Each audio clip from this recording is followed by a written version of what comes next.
in few minutes. We are just waiting for everyone to join the session, and we'll kickstart with the session in few minutes.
Welcome everyone.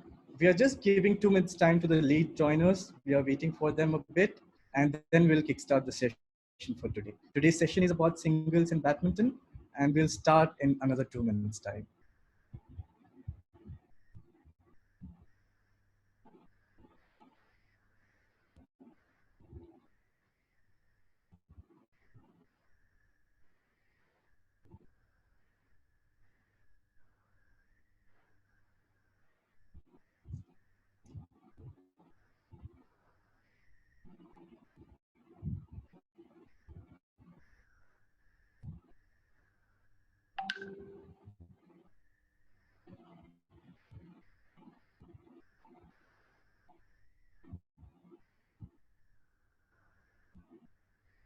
Good evening, everyone.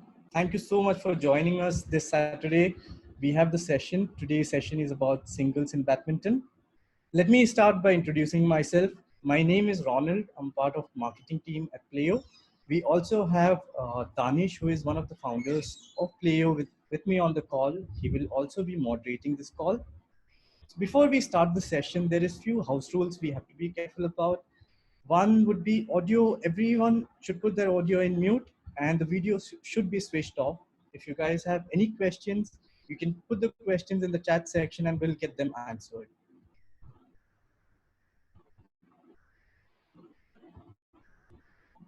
Right, I'll take this opportunity to thank everyone too for joining in. We've been having these sessions every week, and it's been great so far. Today we have Prakash Jolly with us. Ronald, if you can just introduce Prakash, and then we'll hand it over to him. Right. So today's speaker is Mr. Prakash Jolly. He was ranked 1 in under 10, under 13, and under 16 in state championships. Ranked 3rd in Indian junior boys singles. Ranked 10 in Indian men's singles. Highest world ranking is 224 in men's singles as per BWF World Rankings. He has represented India in 20 countries. Definitely a person with a lot of experience. On behalf of entire Playo team and audience present here, I welcome Mr. Prakash to this session. I will just enable you, Prakash. Just give me a minute.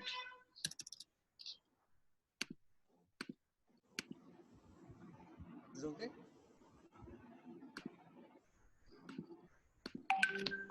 Hi, Prakash. Over to you. Are you able to switch on your video? Yeah. Thank you. Hi, Prakash. Hi. Hi, Ron. Is it clear? Am I audible? Yes. Actually, Prakash, you're not too audible. Maybe the camera can come a little more closer to you. You're a little feeble, a little more louder, and if you can speak a little louder into the mic, would be great. Is this better? Are you able to hear me out better? I am able to. If the crowd can help us, is everyone able to hear Mr. Prakash? Your voice is slightly low, is what we're getting, people. Okay, just a moment. Maybe you can just move the camera. I will speak up. I will speak up. I hope everybody can hear me as I speak up. I hope this should be better. This is much better. Yeah. Okay.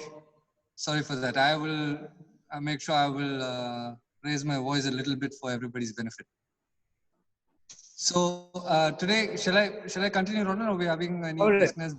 Just before we start off, Prakash, I want to let the audience know till now we have done the sessions. It was completely online, and we never had the opportunity to have a session right in the court. So I want to let the audience know that today's session will be on court, and you will be able to demonstrate few movements to all the users. I mean, all the players out there, right? So, Prakash, just before we move into the serious stuff, I just wanted to know a bit about your badminton journey, how the journey has been so far. How did you fall in love with the sport and everything? Can you let us know a bit about that? Yes, I try to keep it short. So I started badminton in a summer camp when I was about 8 years of age. So a lot of our students that we take training for start about at that age. And from there, I was fortunate to have some of the good, great coaches in Karnataka, starting with Murli sir, and I would like to draw my special attention to one Mr. U. Vinod Kumar. He's a 10-time national champion in mixed doubles and doubles. So he was a person who was really helped me gain a lot more passion for the game. I was just another amateur who was just doing it for fun, and he has spent a lot of time with me in those age group between 8 to about 15, 16 years. He has mentored me through the stages. He has really, with his experience, he has shown me that that if you have a vision and you have the faith in becoming to achieve something more in badminton, he has given me all the guidance and all the necessary all the necessary knowledge to reach there. Of course, I had to put a lot of hard work. And with that being said, the journey for every badminton player is very similar. It's a long road. It's not something that you can achieve within a year or half a year or 2 years. Generally, for a person to achieve something at the state level or nationals internationals, it's a longer process than most people think. So I must emphasize that whatever any part of any aspect of the game that you learn today is something that has to be put in practice for days and months and years to come. So that's the way you can get better. Theories can be explained over a session like this and things, but the real key is to have a prolonged, use this thing and use this advice and be able to do it many more times. Make it habitual so that you don't have to rethink the whole process. So, and of course, I have to say that my parents have given me the opportunity to be able to play badminton along with my academics and really fund me for a lot of the tournaments that I've traveled for in the nationals as well as internationals.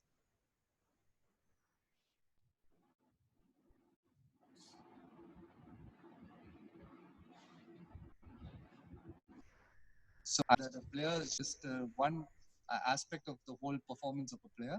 So in addition to the player, you have your coach and you have maybe your nutritionist, your sports psychologist, and moreover your family and your friends who have to support you in order to achieve something in sports. All right, that's wonderful. So Prakash, just before we dive into the topic, I just want to let the audience know, if you guys have any questions, please put the questions in the chat section.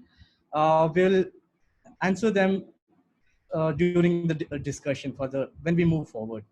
So let's start off the discussion or session today with the main question everyone has all the time. Badminton singles is our topic. So everyone asked one main question: what is the difference between doubles and singles? So we can start off with that.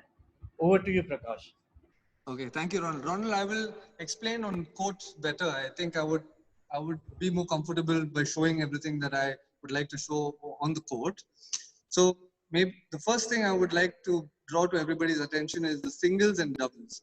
I'm aware Playo had a session on double statics a little bit earlier, but I'm going to bring to your attention the main difference between a singles game and a doubles game. In singles, as an individual, you have to cover more area of the court. That is one of the key differences between singles and doubles. A lot of the strokes, a lot of the skills may be similar. Your positional plays, things like that may change. But the way you have to cover your court in singles is very different from how you have to cover the court in doubles. So I'm going to start. I have a small structure in place for how I would like to go about this thing, today's session. And I would like to first show how we are supposed to be moving in the game of badminton and how we can use certain and I will start with the basics and move on to slightly more complex scenarios in the game. So the first thing I would like to bring to your attention is the split step movement or chassis movement, as my coach would call it. If you can focus your attention on my legs,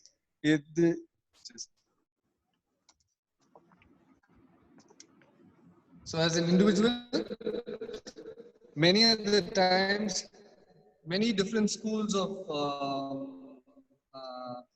practices there. Some people tend to run forward, run backward to play the shot. But ideally, as a approved training style, we tend to use the split step or the chassis movement for footwork. I'll just show you just a movement. So you're on the basic. This is what a split step would. This is what a chassis. I will refer to as chassis. This is how you would move on court. Now, the first drill, as you can see in the court, I've already placed some cones in the furthest corners of the court.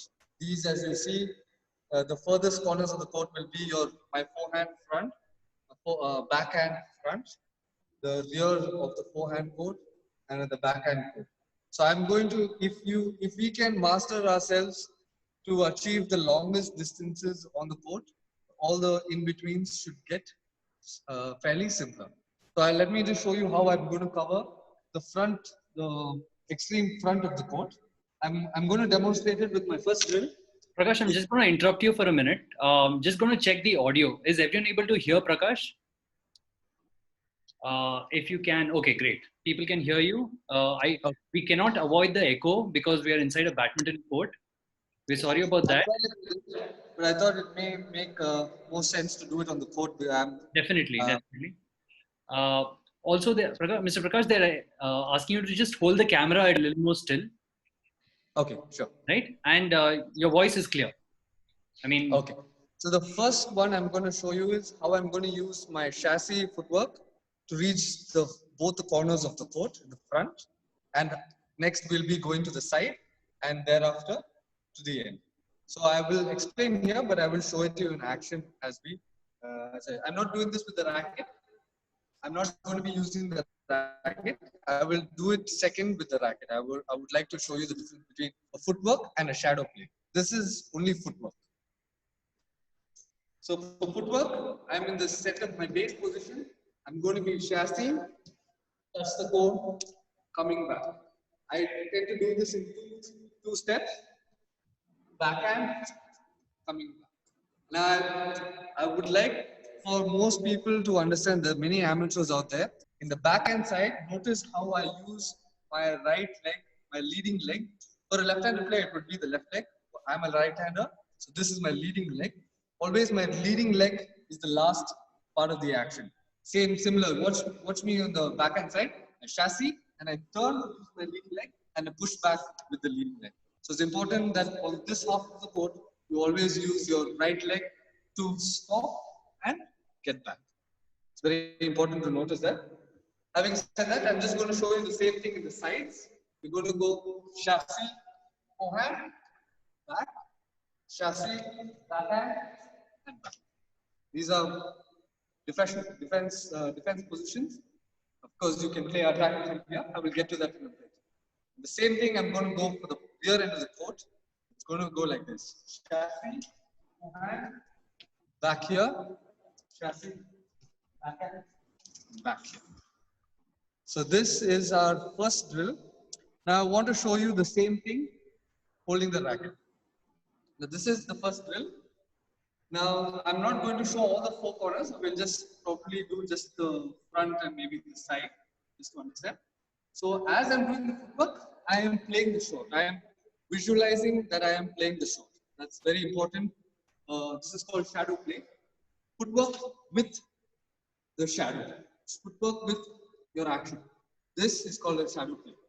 Same thing can be done in attack position like that, or in defense position like this. You have some variation. Same thing in the backhand, you go defense, attack, or somewhere in the middle. So these are the ways you would cover the court. Same thing in the sides. I would go base, forehand here, backhand here. Forehand and backhand. This is how ideally we should be able to cover the court. I will show you forehand as well here. It's chassis, toss, back here. Notice there's a slight difference here. I chassis, turn, play the shot, and come back to the base. I will repeat that for everybody's convenience. The backhand side goes like this. I chassis, I turn, I play the shot, and I come back. Now we speed it up many times in the court, but as training, I try to break it down to 4 parts. I will just show you a fast version to do that. Chassis, turn, play, and back. Okay, now, secondly, I would like to I want to inform that many people have some of the common mistakes that many people do while doing this kind of footwork. So maybe if you are one of those players, try to remember this while you're playing so that it can help you. So one of the key things is how you maintain your body balance. A lot of the players, as they run on court using their own style of work, they end up overstepping many times. Let me show you an example of what an overstep is. So in the case I'm rushing very fast for a shuttle, I'm rushing very fast and I tend to put all my body weight forward and I end up taking an extra step. Many a times, a lot of people do that. In the front, they end up going to take a shot and they take 1 or 2 steps to recover. These things, the same thing in the back. I will just show you an example of what an overstepping in the back is. They play the shot and they end up falling backwards. These are certain situations many players tend to do while moving. Let me try to bring to you your notice how we do the same thing more effectively without doing this extra step, overstepping. So in the case you're late, you should be able to play the shot and get back with the same leg. There is no question of stepping forward in this scenario. The leg should be strong enough to stop you here, you're lunging, but you're able to get back. Same thing here. So late, but you're getting back. There is no question of taking an extra step after the shot. This is one of the common mistakes many of the players make. If you can try to control this, this would be good. Next, a common mistake that many of the players do is a backhand shot. Now, as most of you are aware, this entire section is backhand side. I've seen many players, including my parents, my own parents, who have not been trained.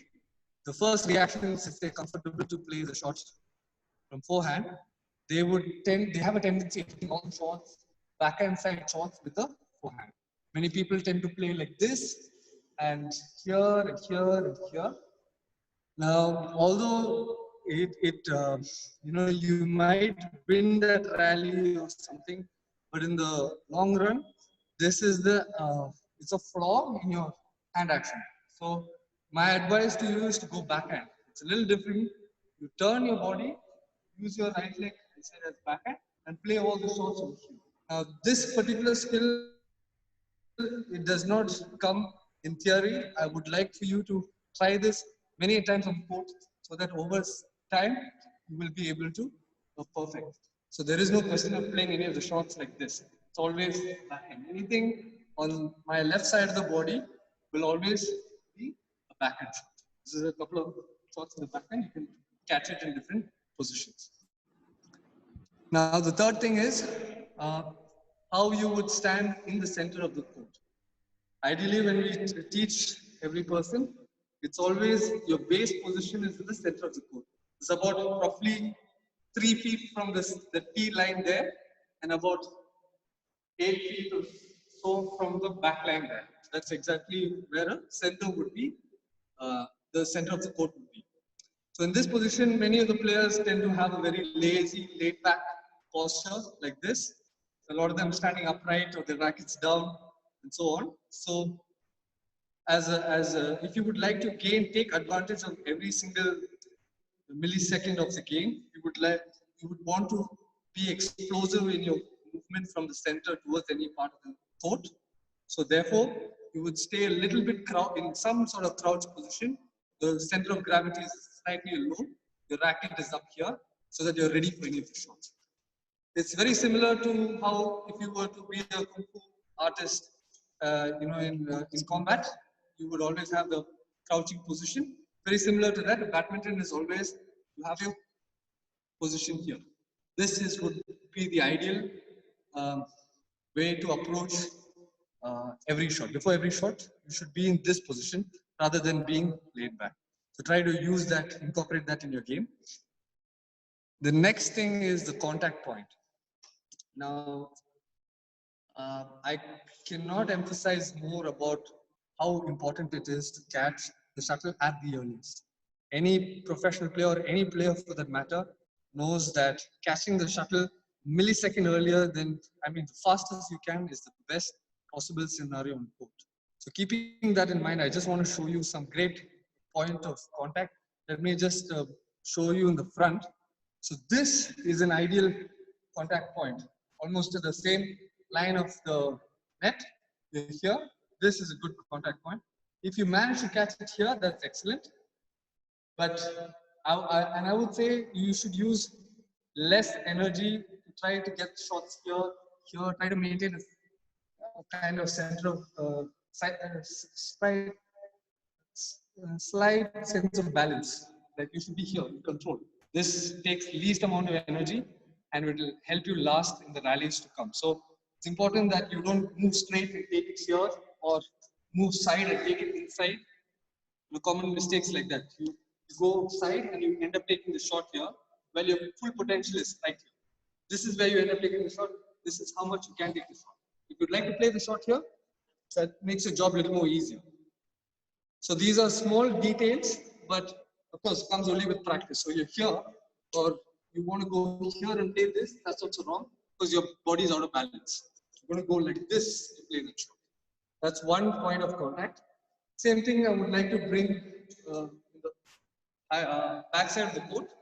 So when you play, so this is ideally you should catch the shuttle in front of your body, somewhere around here. We say highest point as theory, got to catch it at the highest point there, but you end up catching the shuttle somewhere here. But if you do tend to take the shuttle here, this is the wrong point of contact. It's very important to know that. It's not easy to reach the shuttle in time, but your duty is to make sure your footwork is so perfect that you're catching the shuttle here all the time. If you do tend to get it here, there are other ways to combat that. But if just ideally speaking, you cannot afford to play the shot from behind the head. This is the wrong position. So you cannot hit shots, you won't have any power. Moreover, you have tendency of falling back. So keeping that in mind, it's important that you get behind the shuttle so that you play the shots from here. And when it comes to the front, you're catching it at the earliest. Attack here, defensive here. Try to catch it at the highest point. And same thing with the other variations like that. The next thing another common mistake that many people do is the hand and leg movements. So having said all of this, a player generally tends to, for example, move the feet first and then tends to play the shot. I've seen this happen even at professional levels. So it's something that you, as a habit, you must change. As soon as you move from the base, the racket is also there. The racket is also moving, your hand action is also supporting it. You don't have time to reach there and then keep your position. So you would rather from here already start with your position. Same thing over here. My coach would say, as soon as I take off, my hand is already in position. So remembering to move with your leg and use the hand action simultaneously is a thing that everybody can remember while. So it reduces your like you will be able to contact it higher at the rest of the game. So okay, now now I would like to take you to another subject. I just want to show the attack and defense play from different positions in the court. Many people find it very difficult to understand if a player is in attack position or in defensive position. So I'm not just going to show you with just a few actions. So if I do catch the shuttle above the net area, this is attacking for me. I have more. When I say attacking, I have more number of shots. I have more variations of shots. It reduces my opponent's chances of getting be able to recover from this position. So I'm just going to show you a couple of attacking shots from above the net. Goes like so. So that is an attacking shot when you catch it above the net. So same thing if at all you catch it at the line of the length, which is ideally almost all the time you get the players to play here. This is very rare opportunity to get a tap. But if you do get it there, of course you capitalize on that. But if at all your shuttle is coming in line with the net, that is also considered an attacking play. I give you an example. You have options such as keep or push, flat push, or even a lob. You can choose to play any of these. You have more varieties. But defensive would mean once you catch it here, it automatically means that you have very little possibilities of playing a shot. You cannot play a tap, you cannot play a push, you cannot play any of those attacking shots. You have only a lob to get it across the net. So the lower you catch the shuttle, you should realize that you're in defensive. So it's about how you're in time for the shuttle. If you manage to catch it on top, you're attack. Here you attack. Here you defense. I'll just show you a couple of defensive plays. First, I will show you at the line of the net. This is at the line of the net. I have a push. and I have a dribble or so. That is also fairly attacking. Now I will show you defensive play when you catch the shuttle late. So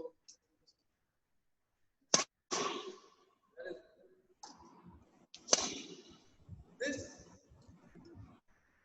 although is a safe shot, you must realize once I catch the shuttle here, the number of options that I have is automatically reduced. So the importance of catching it early, uh, the minute you catch it early, you have more options, and when you go down, you have less options. Same thing I'm going to demonstrate with from the back.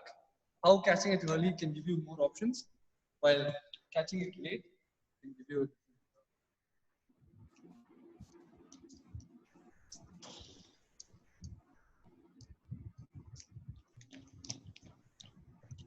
So I'm just going to say this is your ideal contact point for a real shot from the back end of the court, and this would be late. But I'll show you how to play an attacking shot from here. You manage to catch it early.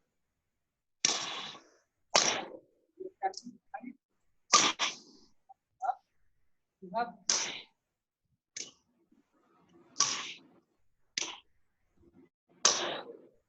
these are some variations of attacking shots from the highest point. Now, say for example, you have been caught on the wrong foot through deception or through some other aspect and you're late for the shot. I will show you how to approach a defensive shot. Remember, I can play a drop, a smash, a half drop, a toss, attacking toss, everything from up here. But as I go here, I am eliminated with no drop, with no effective drop, or an effective smash, or anything else. My options are much lesser from here. Just want to show you a couple of shots from defensive. This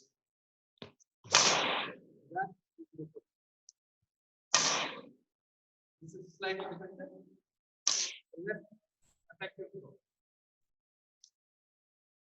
The last thing that I would like to bring about is it's called positional play. I hope this section will help many people during the game. Now, ideally, as to every person, it's understood that you play your shot, you get back to the center of the court. Like I mentioned, this is the base of the court. Ideally, after all your shots, you should get back to base. But there are few situations in the game where standing right in the center is not the best possible position to take over when during a gameplay. I will just bring to your attention two or three scenarios where you would like to take a different position than the thumb rule of standing in the center. So the first one is where you have managed to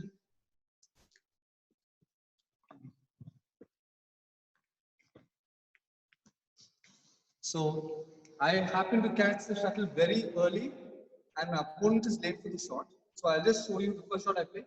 I've caught it here early here, and your opponent has about 3 or 4 options. If he's catching it late, okay, instead of standing right here in the center, I would position myself somewhere around here. I play the shot and I'm here. The reason being, if at all my opponent chooses to play any one of the 4 variations that he has, one of the variations is playing it here at the net, one of them is playing it at the cross court net, one of them is to play there, and there. So I'll just show you how you can react to each of these. So when you've done your first late, you deny them a chance of keeping it effectively here. So you try to counter it by like a tap. If they do give you a weak return, you should be able to tap it or cash it early enough, change direction, things like that. But if you tend to stand very far away here, you will lose out on that opportunity. It's just physics to know that the shuttle takes shorter time period to reach here than to reach here. When you get the shot there, it's always going to come nice and high. If you manage to catch it here, and if the opponent is if your opponent is you've caught the shuttle here and you're ready here, if your opponent chooses to play the back, it would come. That's the thing. I'll play one there. So you're here, the opponent chooses to play cross court. So I'm here and I'm playing cross court. I'll just show that again. So your defense figure. you go for pivot upwards. So my position for this particular scenario would be here. Similarly, I'm going to draw another scenario of the game where uh, I'm going to play it on this half of the court. I always take my position on this side of it. So I play a shot towards this backhand side of my court, and I'm here. Same way, if I choose to play a forehand side, I'm choosing to be on this side. The reason being is when I play the shot here, the shortest distance between the shortest, the shuttles are going to come faster on this side of the court than that side of the court. It's a longer distance. You can draw a line, and if you had to measure it, you would know that these shots come much faster and those come a little slower. So it's always important to marginalize that difference by standing a little bit, to having a tendency of being on the side of the court that you choose to play the shot. Now, if you choose to play cross court, you get back to this. If you choose to play straight, you tend to be on this side. So a general term of moving from here is very different from what we teach in theory. In many aspects of the game, you tend to change accordingly. One more aspect is if you manage to push the shuttle, to the back, and your opponent is late, he's going to play a defensive shot. My personal opinion is to stand a little more closer in front because he's already lost his chance to play a smash or an effective drop, or the only couple of shots that he can play is a nice high lob, which I have time for, or any of the things that are weak in front. So if you had to pause any of the matches, world level matches, super series matches, or any of that, you can start pausing it and seeing where your all the professionals tend to position themselves before the next shot. So it kind of varies from one game situation to another. I hope that all of these. There are many more. Of course, I'm just going to cut it short. So this is. I just wanted to show all of these things, and hopefully everybody could gain a point or two from the today's session. Ronald? Definitely, Prakash. That was great. I hope everyone was able to hear everything. The audio and the video was distorted a bit in between, but it was I think that it was the idea came across. It was pretty clear when you stitch the whole thing together. The session's not done. We can still Prakash is still here with us to answer a few questions. So I'll start off with my question, Prakash. There are multiple types of players. So what are the different styles of players? And how do I adapt to their style and how do I overcome their style? Okay, so broadly, the broad difference between the styles of players is you can say attacking and defensive. I hope after this little bit of a tutorial, you have an idea of what is an attacking position, what is a defensive position. So we have a small idea of what is attacking play and defensive play.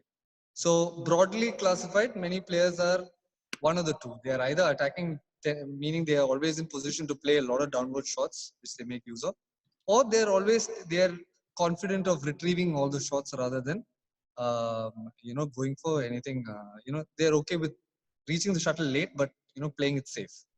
Right. So broadly, I would say if for everybody is this thing. In my personal opinion, I feel PV Sindhu is more of an attacking player. While if you take Saina as comparatively, she's slightly more defensive, I would say.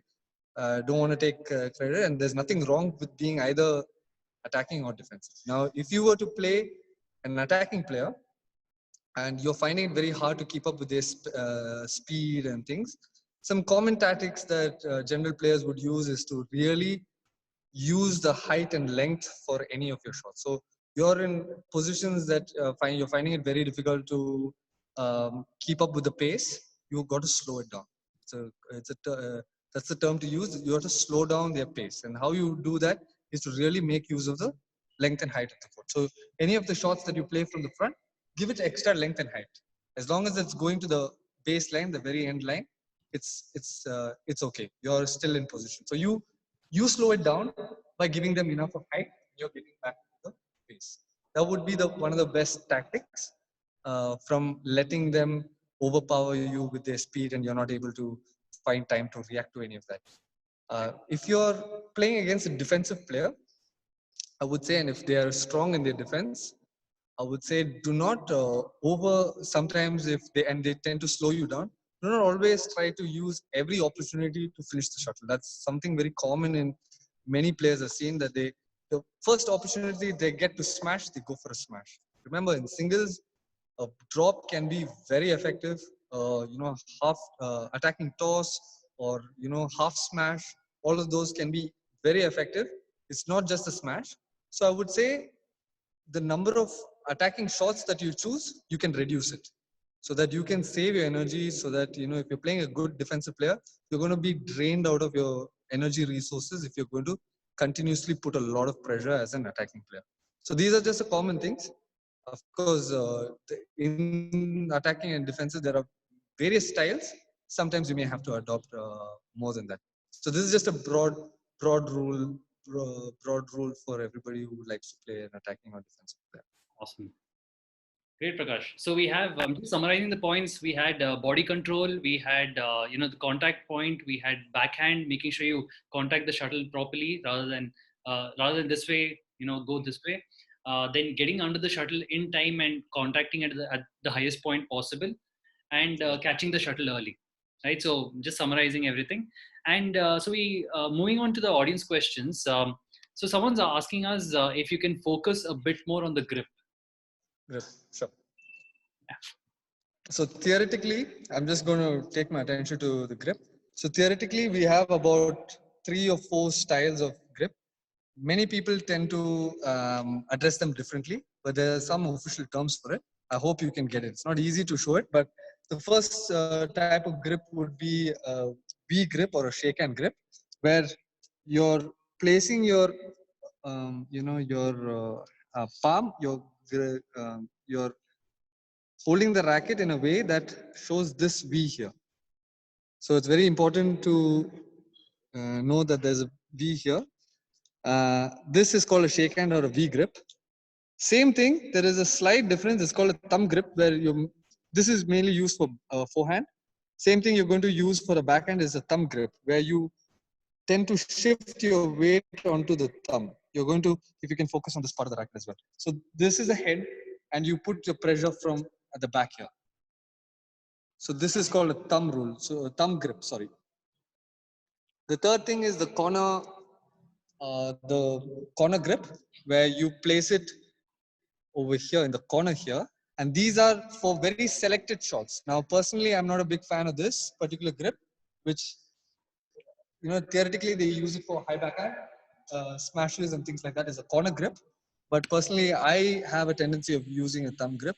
I cannot say there's one perfect formula for holding a grip, but anything like a hammer grip would be wrong. And another, the fourth variation is a panhandle grip, where it's more like a V grip, but you tend to release a little bit of your, you can play some taps and net kills and forehand shots and backhand shots from here, from this. It's called a panhandle. It's not very, I would say don't focus on the 4 types of grips that we have. I would say just focus on the shake hand grip, which is the most important, and the thumb grip. So you have shake hand grip here, where the edge of the V goes down the line of the racket like this. It has to be perfect. Do not hold it here. This is wrong. Anything else is wrong. You would have to go extreme at the, exact vertex. It's like this. And the thumb grip is where you support it with the thumb at the back. Right. So I hope that's okay. So these are the 2 main grips. The other grips are a slight variation. There's a couple of terms there's a different terminology for all of these things. But my advice is use thumb grip and a V grip or a shake hand grip. So keep it simple and become an expert at the simplest grips. Right? Awesome. So Girish had a question. So he's leaning a bit towards the equipment that we use on the court. So he wants to know, what do you suggest? What kind of shoes should regular everyday players wear? And also, he also touches upon the different kind of rackets that an ideal everyday player should use. And also, if you can touch upon string tension with the same regard. Okay. Sure. So in terms of shoes, in badminton, there's only one approved type of shoe. It's called a non-marking shoe. it's mandatory for any badminton player to use a non-marking shoe. Generally, the word non-marking is should be engraved or imprinted into the sole of your shoe. This is a mandatory thing. So, and ideally the grip, the sole color would be orangish. But there are other brands that nowadays make non-marking shoes with other soles. Formerly it was only orange. Now I've seen many brands come out with shoes with different soles. But the only key regard is non-marking shoe. In terms, I mean, some brands tend to have a lot of cushion support over here, but that's up to you. Like, that's individual choice. I guess I have flat feet, so I used to put soles inside. Most people are not flat-footed or anything of that sort. So maybe any shoe with a non-marking shoe is the only correct shoe. That's about it. Everything else is up to your personal choice.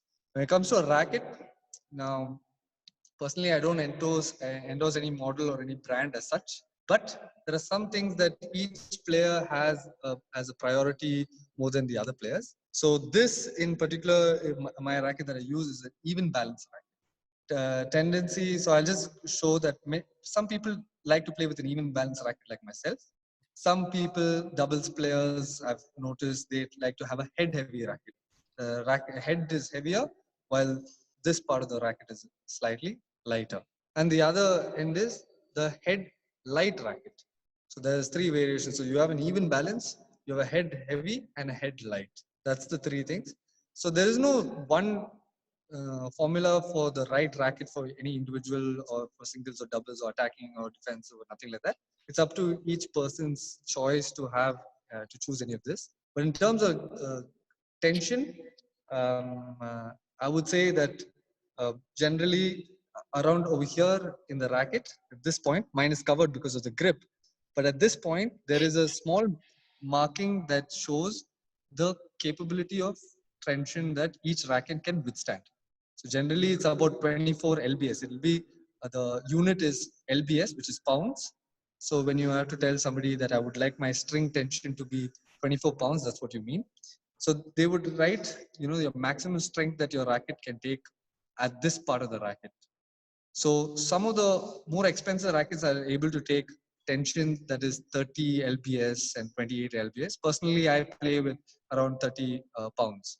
So even if you were to take a racket that can withstand only 24 pounds, go to a person who's stringing it and ask them for 30 pounds, most often than not, he will not be able to do it for you, because your frame of your racket will not be able to withstand that tension. Now, when you have a higher tension, like 30, for example, the tendency for your guts to move this side or that side is very nil. So what happens is most of the professionals use high tension for like better control. When your tendency of your guts to move around, you don't get accuracy. So it's very important to make sure your guts are strong. That's the key reason why a professional uses a high tension, while other people use low tension because they have more repulsion power. So the shots may come out a little bit more faster than having a high tension, but professionals are more bothered about control rather than the speed, or the how hard the smashes are. Those are not the important things for them. It's more of how good my smashes are. Slow smashes are okay, but as long as they're going directed exactly the way they intend to. So that's the key thing. There's no one formula. I would say you should try to play with different kinds of these kind of rackets so that you have an idea of what would suit you the best. Every person has a different preference. Yep. So you try, and then maybe you can have a preference after that. Perfect. Awesome. Prakash, so I'm going through our comment section, and there's a favorite question that's coming out.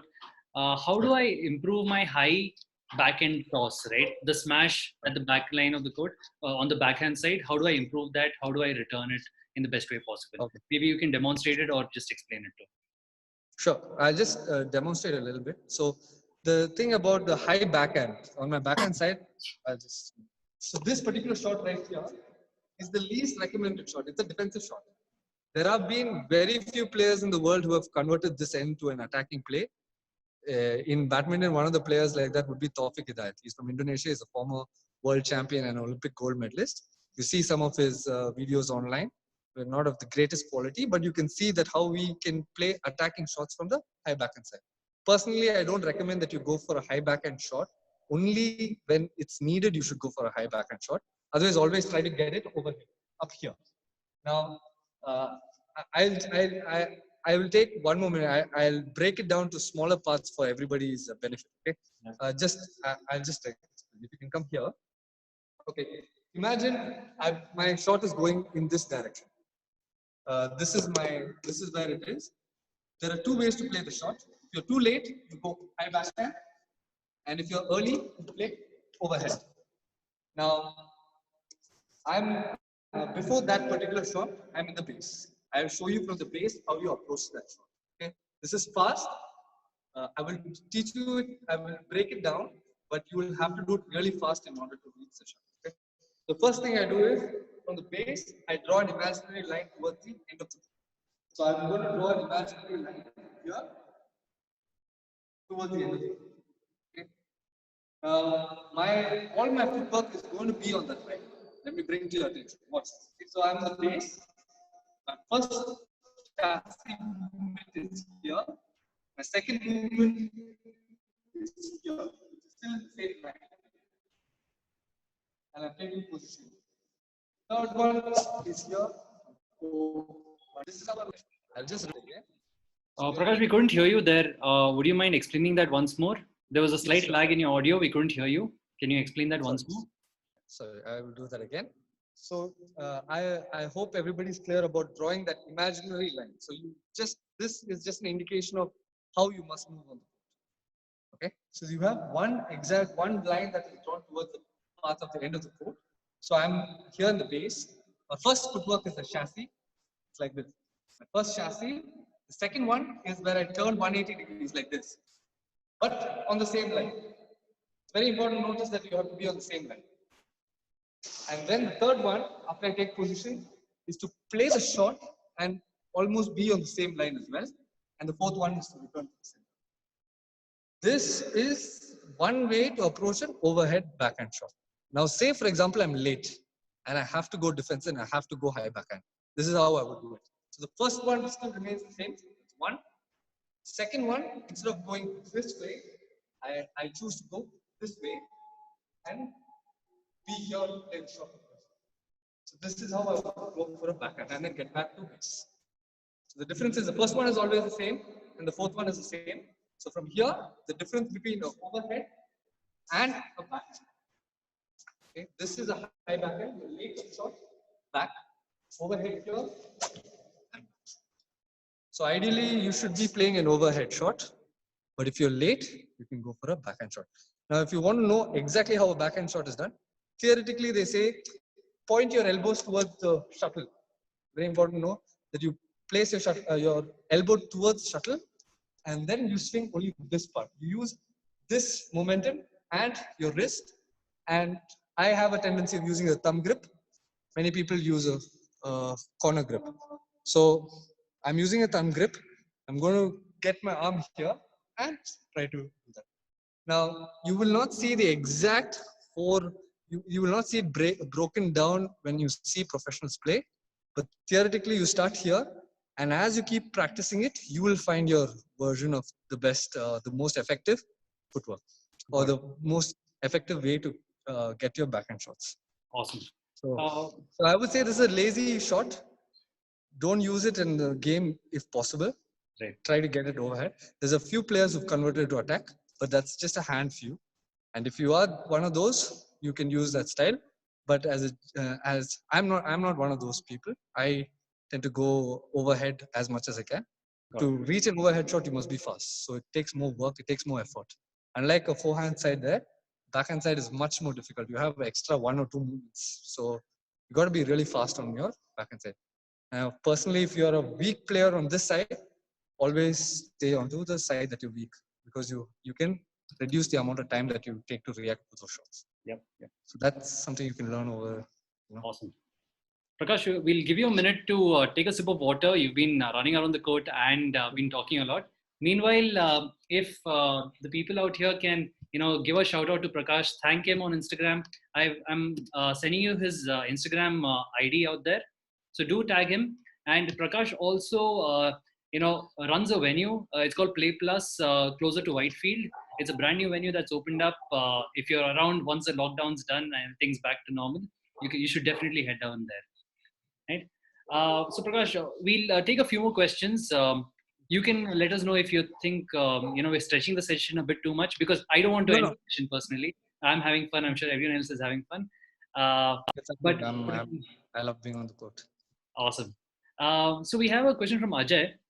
So he says that how do you perfect your smash such that you avoid unnecessary strain and physical pain? Because a smash definitely takes a toll on your body, and when you keep doing it more often than not, it leads to an injury. So how do you practice to not injure yourself? Yeah, that's about it. So most players, and I think cricket bowlers also have this common injury. It's called a rotator cuff injury. That's on the right shoulder. I've had this, and many people who tend to overuse your arm on that particular action again and again tend to have a rotator cuff injury. So it can be some sort of tendon inflammation at the minimum, and it can grow on to become a more severe problem. So the real key is there is no formula for it.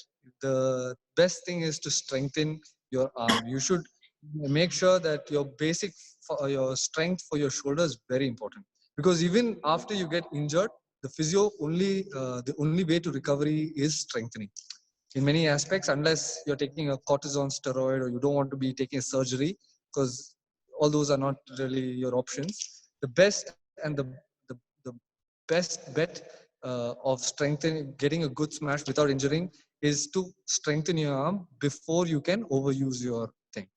But now, say for example, you are having slight pain during the game, and it happens, and you're in a position where these theories don't work, and you are forced to choose some other on the spot motives. I would say you should try to not tend to base your game only on a hard smash. Remember, a half smash is also very effective. In fact, sometimes more effective than a full smash. And if you are a good singles player, having a great attack toss, having a deceptive drop, all of those things are also equally effective. So don't base your game when you have an opportunity, when you're training or when you're playing. Do not just focus on a hard smash. I would say try to use more of the game. And secondly, to get the best smash, the best power in your smash, ideally you should catch it highest point, like I mentioned. Another thing I've known is you can take a jump. If you have good explosive power on your legs, you should be able to jump and put that entire body weight onto it. So you're moving your torso. Your core is very important. It's just the smash doesn't work only with your arm strength and your wrist. You remember your wrist is used, your elbow to an extent, your shoulder definitely, and your core. You have to put that entire body weight into it, and you get that thing, catching it at the highest point. And if possible, if you can get a jump to it, you're literally taking all your power from your legs and transferring it to the final shot. Right. Now, if you were to go online and search for the hardest smash ever to be played in the singles court, it is Tawfiq Hidayat with, I think, 305 kilometers per hour. This is the standards they used to use earlier for checking the best speed of the shuttle. There was another format earlier, unlike today's 491 or something like that. So the hardest smash was hit by Tawfiq Hidayat. If you look at his structure, he doesn't seem like a very built guy with a lot of big muscles or nothing of that sort. It's all to do with the technique. It's very important to know that he had the very perfect approach to getting under the shuttle and a very clean hit. And remember, even if you hit the shots anywhere around your center, your speed of the smash can reduce. So these are some of the points maybe you can look into to getting a good smash. But in terms of having this, the best thing is to strengthen your arms. Right. It's the only way out. So about strengthening, Prakash, what do you do at home during the lockdown?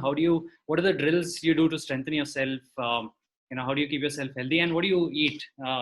What's an ideal nutrition? I know there's not a nutrition session, but maybe if you can spend a minute on nutrition too. Yeah, sure.